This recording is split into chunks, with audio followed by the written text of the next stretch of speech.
This video is going to be pedal boosters. Yes or no? Everybody's seen videos on them. Nobody's seen real extensive videos on them. So, this video is going to be an extensive view and insight on pedal boosters.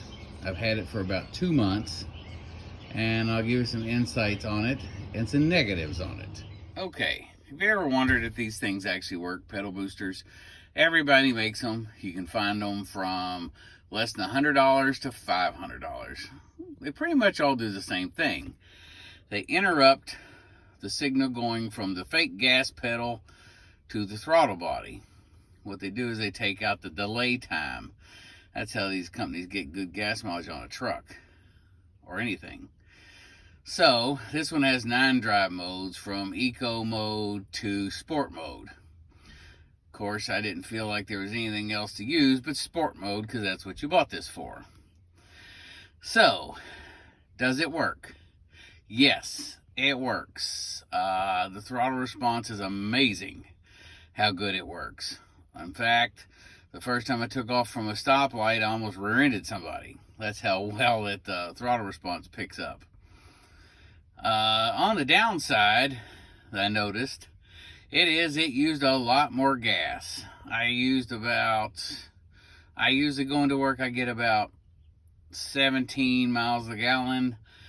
I drove it for a whole week going to work. I got about 14 miles a gallon. But, you know, it was really fun. It made a big difference. But there is a downside.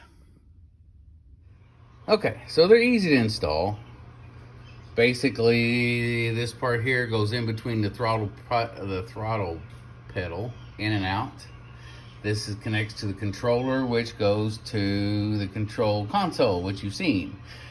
Now, anybody may ask me, why is it not installed? That is the downfall to this. It takes about 2 months to figure this out. And when I read initial reviews, you know, a lot of people said they worked. Some said they didn't.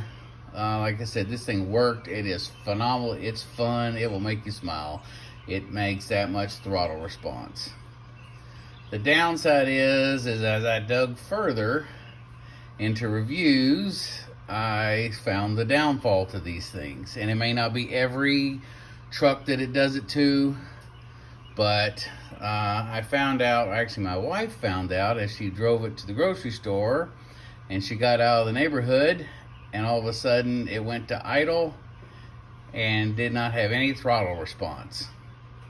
So eventually, apparently, after about 2 months or so, it freaks the computer out. So the computer can't get the right signal from the throttle pedal, so it just shuts it down and goes into protect mode, or low power mode is what it displayed.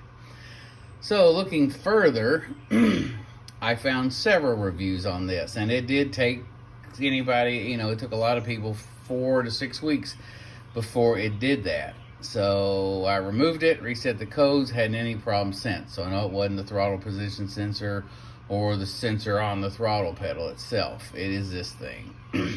I'm sad because it was a blast.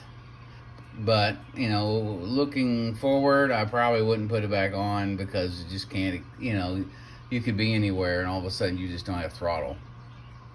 So, in retrospect, it is a blast. It was fun. It put, you know, if anybody's drove older cars that didn't non-computerized, that had actual, you know, throttle cables, this is what it's like. So it was a blast. But I probably won't risk putting it back on. I would suggest that you know, try it at your own risk. I mean, the reviews I've seen were maybe 10 out of 50 that had this issue. So it may not happen to you. It just happened to me. But I have to regretfully say I am taking it off, leaving it off, but it does work. And it was fun while it lasted. See you on the next video.